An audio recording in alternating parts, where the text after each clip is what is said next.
Welcome back to ABC General Hospital Spoilers channel. Today, we will learn about the intense drama unfolding in Port Charles on Thursday, October 9th, where secrets are being swept away, high-stakes missions are assigned, and wild speculations are buzzing among the town's most suspicious residents. In the shadowy underbelly of Port Charles investigations, Anna Devane and Detective Harrison Chase find themselves deep in conversation about a meticulous cover-up that's erasing crucial traces of a heinous crime. As they pore over case files related to the shocking assassination attempt on the ethically compromised Congressman Drew Cain, Anna drops a bombshell observation, hinting at a mastermind who excels at vanishing evidence like a ghost in the night. Chase's eyes widen with a sudden epiphany, piecing together clues that point to familiar faces in the Corinthos circle. Could it be the calculating Michael Corinthos, who's always one step ahead in family feuds, or his formidable father, Sonny Corinthos, the kingpin with a history of dodging the law? Jason Morgan, the stoic enforcer, emerges as another prime suspect, despite his ironclad alibi during the actual shooting. After all, he slipped back into town shortly after, and whispers suggest he might have swiftly disposed of Edward Quartermain's antique revolver, the very weapon implicated in the plot. This wouldn't mark the first occasion Jason has played cleanup crew for Sonny's messes or shielded Michael from fallout, recalling that stormy night years ago when he torched incriminating documents in a warehouse blaze to bury a smuggling ring scandal. As Anna sketches out timelines on a whiteboard dotted with red strings connecting suspects, the tension mounts. Will this elusive evidence scrubber slip up? Or has Port Charles' criminal undercurrent grown too sophisticated to unravel? Shifting gears to the world of international intrigue, Josslyn Jax wastes no time diving back into action upon her return from the sun-soaked shores of Australia, scheduling a clandestine rendezvous with her superior, WSB Station Chief Jack Brennan, in a dimly lit office overlooking the harbor. Brennan, with his piercing gaze and no-nonsense demeanor, leans forward and reveals a mission of utmost urgency, one that could reshape alliances and expose long-buried betrayals.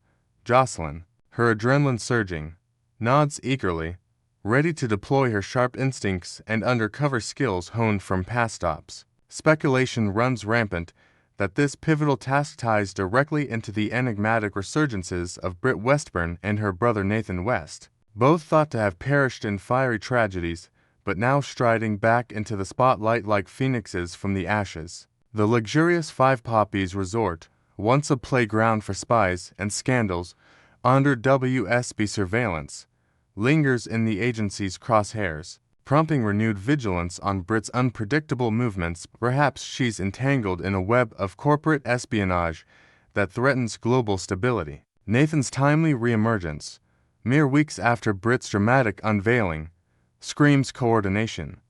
Could they be plotting a revenge arc against old foes, leveraging classified files from their presumed deaths to blackmail influential figures? Josslyn's assignment might involve infiltrating a high-society gala where these siblings are rumored to appear, posing as a jet-setting heiress to eavesdrop on coded conversations, all while navigating the WSB's labyrinth of protocols and the ever-present risk of exposure in Port Charles' gossip mill. Meanwhile, in the quiet suburbs where domestic secrets fester, Carly Spencer arrives unannounced at Elizabeth Baldwin's cozy home, her face etched with raw panic as she paces the living room cluttered with medical charts and family photos. Desperate for reassurance amid the swirling probe into Drew's shooting, Carly clutches Elizabeth's arm and pleads in a hushed, frantic tone, demanding to know if her name has surfaced on the suspect radar. After all, the walls in this town have ears, and one wrong whisper could topple her empire. Fresh off a stern warning from attorney Alexis Davis about the PCPD zeroing in on Michael Corinthos for potential involvement,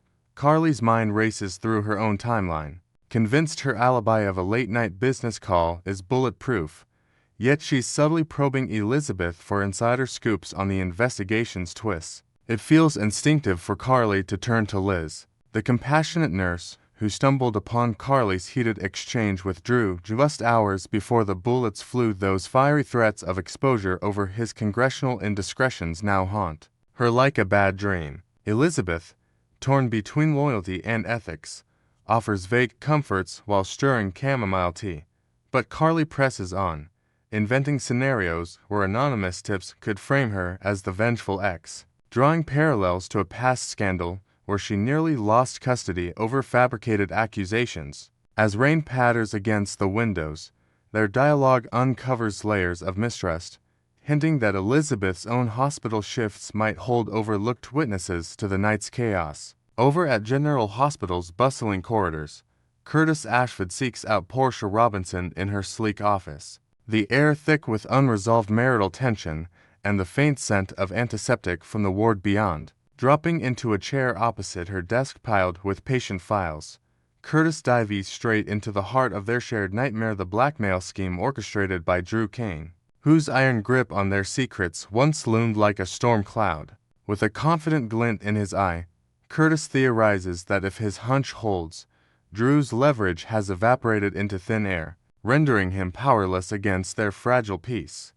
He's fixated on the vanished documents from Drew's fortified safe, those damning papers that exposed Portia's professional lapses and rippled into Curtis's own business vulnerabilities. Unbeknownst to the pair, young Kai Taylor and Trina Robinson had orchestrated a daring heist in the aftermath of the shooting, sneaking into Drew's opulent bedroom suite where shadows danced from flickering lamps. They overheard the sharp cracks of gunfire echoing through the halls but remained hidden behind heavy drapes, hearts pounding as they snatched the folder and torched it in a nearby incinerator, the flames devouring evidence of ethical breaches that could have shattered careers. Curtis elaborates on contingency plans, suggesting they bolster security at the Metro Court to fend off any residual threats, while Portia counters with worries about Trina's safety, weaving in tales of her daughter's budding art career as a shield against the drama. Their exchange blossoms into a tentative reconciliation,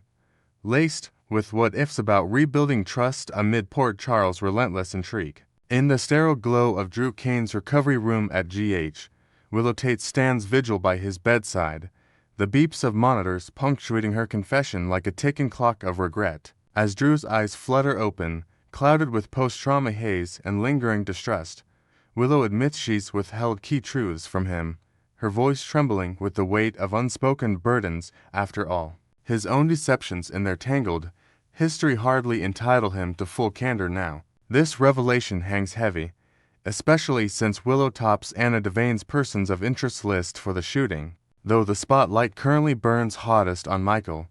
Her expertise in navigating the Quartermain estate's hidden passages, learned during midnight visits to support family allies, positions her as a shadowy figure who could have swiped Edward's gun undetected. Imagine Willow slipping through moonlit gardens, evading security cameras with practiced ease, only to turn the weapon on Drew in a fit of protective rage. Yet for now, it's all conjecture as the firearm remains elusive, perhaps stashed in a forgotten boathouse or dissolved in acid by an unseen accomplice. Drew probes gently, recalling their shared custody battles and Willow's unyielding loyalty to the nurses' ball fundraisers, but she deflects, hinting at external pressures from Nina Reeves that might force more lies. The scene pulses with emotional undercurrents, foreshadowing how Willow's divided allegiances could fracture the fragile alliances holding Port Charles together. In a quieter nook of the hospital, near the employee lounge complete with a humming vending machine stocked with stale snacks and energy drinks, Josslyn Jax corners Britt Westburn for an impromptu showdown that crackles with unresolved grudges. Britt, ever the sharp-tongued survivor with her signature blonde waves and designer scrubs, had just strong-armed Joss into securing a lavish Metro Court suite on the house, bartering her silence on Josslyn's covert WSB ties that nearly cost lives during the Hook attacks. Josslyn, undeterred, launches into a barrage of questions, her tone laced with veiled threats to unearth dirt on Britt's checkered past, from her Casa Dini entanglements to fabricated medical records that saved her own skin. But Britt fires back with a smug retort, her lips curling into a defiant smirk as she challenges Joss to go for it, unfazed. Perhaps because she holds aces like Nathan's insider intel on WSB mole operations. This verbal sparring escalates, with Josslyn inventing leverage from overheard resort whispers tying Britt to a diamond smuggling ring, while Britt counters by dangling hints about Joss's Australian escapades involving a rogue agent. Onlookers in the background sip coffee oblivious to the storm, but the exchange signals deeper conspiracies brewing, where old heroes turn adversaries in the blink of an eye, leaving Josslyn to weigh the cost of her aggressive tactics against the mission's greater good. Next, we will learn about the heartbreaking betrayal that's pushing Drew Kane to the brink of irreversible vengeance against the Quartermaine dynasty. In the shadowy undercurrents of Port Charles, where loyalties fracture like glass under pressure, few wounds sting as fiercely as familial abandonment. Drew Kane, the resilient former congressman who's weathered storms of identity crises and corporate intrigue, now stands at a precipice of profound isolation. The recent revelation that Monica Quartermaine passed away without mending their strained bond, Dan worse, excluded him entirely from her estate, has ignited a firestorm within him. This isn't mere sorrow, it's a searing indictment of the Quartermaine legacy, transforming Drew's quiet mourning into a torrent of unbridled fury. As the man who once sought solace in political arenas and personal reinventions, Drew's path forward veers perilously toward confrontation, where every suppressed grievance bubbles to the surface, threatening to engulf the elite family in chaos. Delving deeper into Drew's tormented history reveals layers of rejection that have sculpted his unyielding spirit.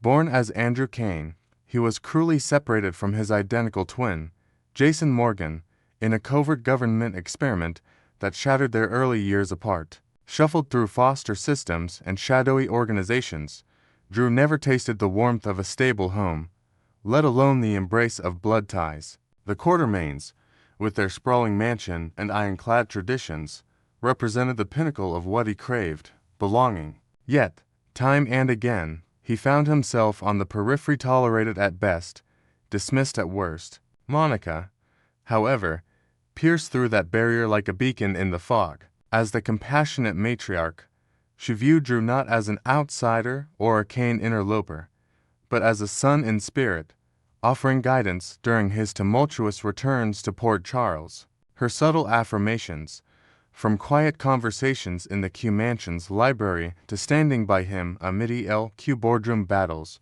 wove a fragile thread of acceptance into his life. Without her, that thread snaps, leaving Drew exposed to the raw elements of doubt and disdain from the rest of the clan. The final blow landed with Monica's untimely death, event shrouded in the show's signature blend of medical emergencies and unresolved regrets. Not only did she depart without the reconciliation Drew desperately yearned for, perhaps a heartfelt apology over shared teas or a simple acknowledgement of his contributions to the family empire, but her will delivered a posthumous rejection, excluded from inheritance that could have symbolized his place at the table. Drew interprets this as the ultimate confirmation of his expendability. Imagine the scene, poring over legal documents in his dimly lit apartment, the words blurring through tears of disbelief as the weight of exclusion crushed any lingering hope. This isn't about material wealth, it's the erasure of his maternal figure's validation, echoing the voids from his fragmented childhood. Cameron Matheson, the actor embodying Drew's complexities, captured this visceral ache in a candid exchange with Soap Opera Digest, emphasizing how Monica's absence unravels the very fabric of Drew's emotional core. Monica was his North Star, Matheson reflected, the one Quartermaine who saw beyond the surface, embracing him when others turned away.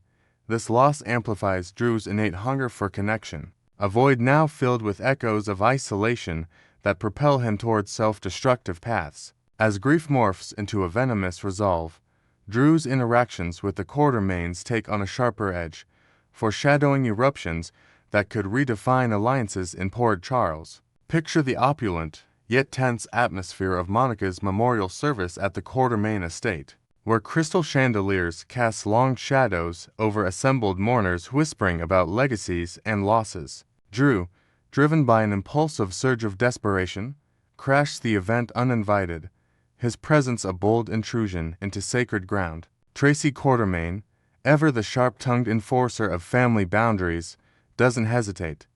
She ejects him with cutting words that slice deeper than any eulogy. "This isn't your place," she might snap, her eyes flashing with the same disdain that's haunted Drew for years. Matheson chuckled during his interview about the audacity of such a move, calling it a gutsy leap born from pure heartache, but underscored the desperation fueling it. Being physically removed from the surface cements Drew's narrative of total ostracism, turning passive resentment into active warfare. In the days that follow, whispers circulate through town.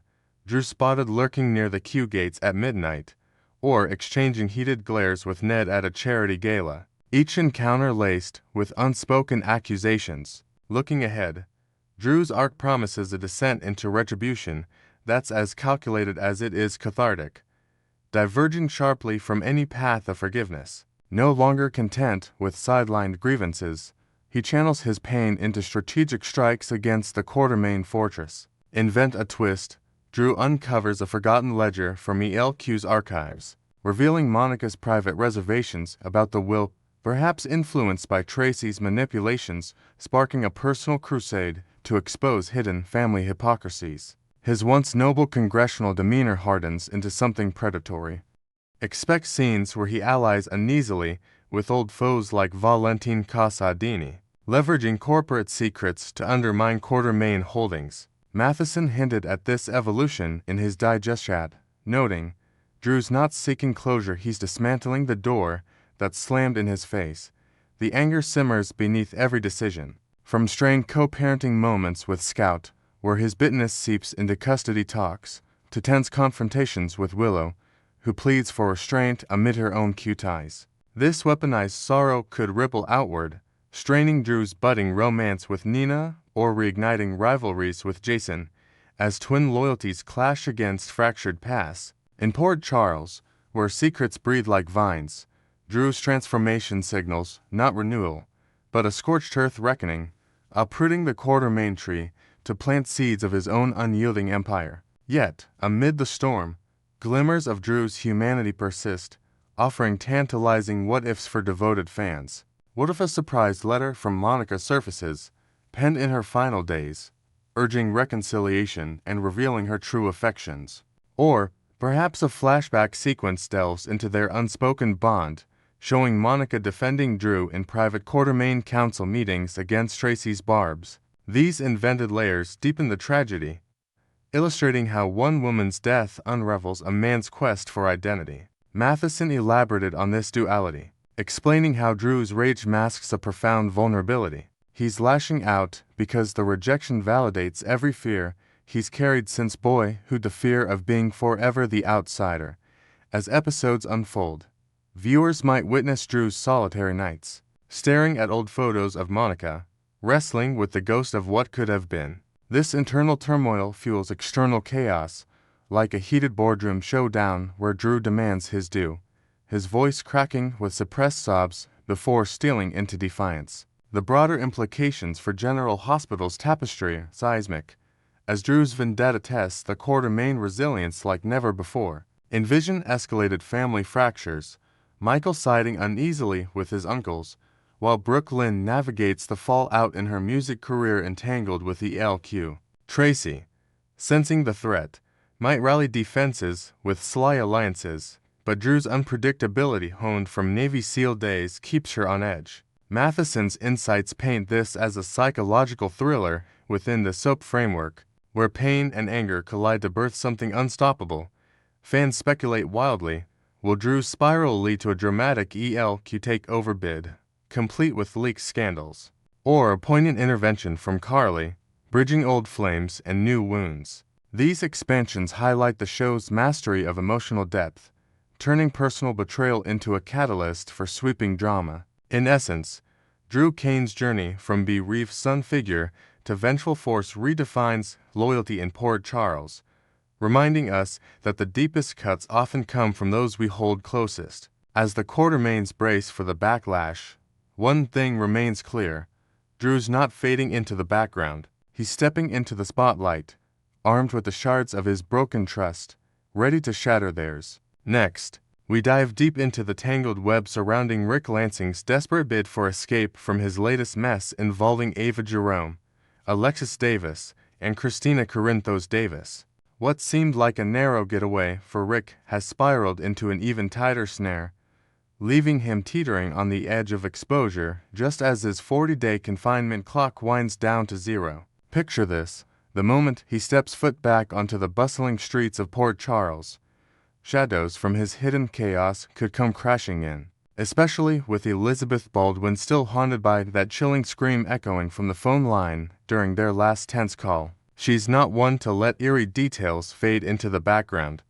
Instead, her sharp instincts will likely propel her straight to Ric, demanding answers about what or who was behind that desperate cry for help. Adding fuel to the fire, Elizabeth's mind might wander to whispers of a rekindled spark between Ric and Alexis, a suspicion that could unravel everything he's scheming to rebuild with her. As Ric maneuvers to dodge these probing questions, his charm offensive toward Elizabeth intensifies, all while he buries the truth 6 feet under to keep his path clear for reconciliation, or at least a steamy reunion. Fans can't help but puzzle over his peculiar choice to dial Elizabeth amid the panic, wondering if it's a calculated ploy to tug at her compassionate strings or a genuine slip revealing deeper vulnerabilities. Why does she invest so much emotional energy into this man, you ask? It's a question that lingers like a storm cloud over Port Charles, hinting at unresolved tensions that could either draw them closer or push her away for good.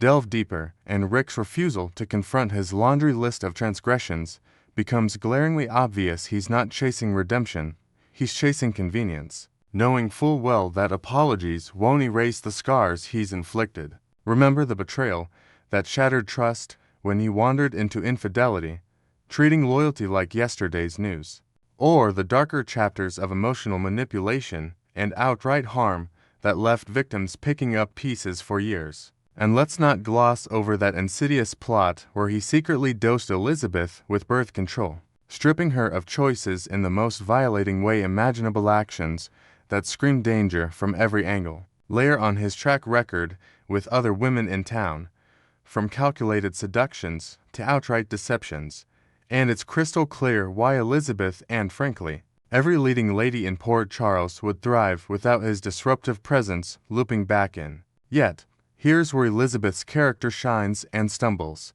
Her unyielding drive to mend the broken, a hallmark of her nurturing soul that often blurs the line between helper and enabler. Imagine her in the sleeves rolled up, not just for the innocent, but for those who've engineered their own downfalls through reckless schemes and moral shortcuts. She extend a hand, offer a stern lecture on consequences, yet deep down, that inner healer never fully switches off, ready to intervene again if the cycle repeats. This generous spirit, it's the very essence that endears her to viewers, fueling heartfelt moments across episodes, but it also traps her in cycles of heartache, especially with someone as slippery as Ric. Will this compassionate impulse override her hard-earned wisdom when his release date arrives, tempting her to overlook red flags in favor of a rescue mission? The fanbase remains vocally split, with most rooting against any full-blown romance revival between Ric and Elizabeth,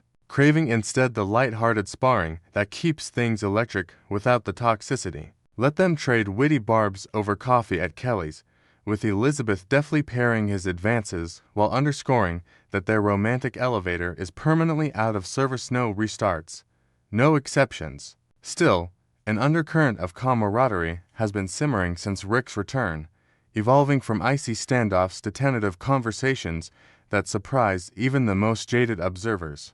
Carly Spencer, ever the fierce guardian of her friend's boundaries, was floored by Elizabeth's openness, not just chatting with Ric, but sharing meals and hints of civility that border on alliance. Carly's disbelief underscores the shift, painting Elizabeth as someone who's softened just enough to entertain the unthinkable, yet not so much that alarms aren't blaring. Now, fast forward to that fateful phone scream. Does it burrow into Elizabeth's thoughts like an unsolved mystery, propelling her to track Ric down under the guise of his so-called voluntary digital detox? Envision her pacing the hospital corridors, phone in hand, replaying the audio fragment in her mind, piecing together clues that point to peril far beyond a simple retreat. Even if Ric's predicament paints him as a victim trapped, pleading, vulnerable, will that image soften Elizabeth's resolve, recasting him not as the villain of their shared history, but as a lost soul worth salvaging. Picture a dramatic confrontation at the detox center's gates.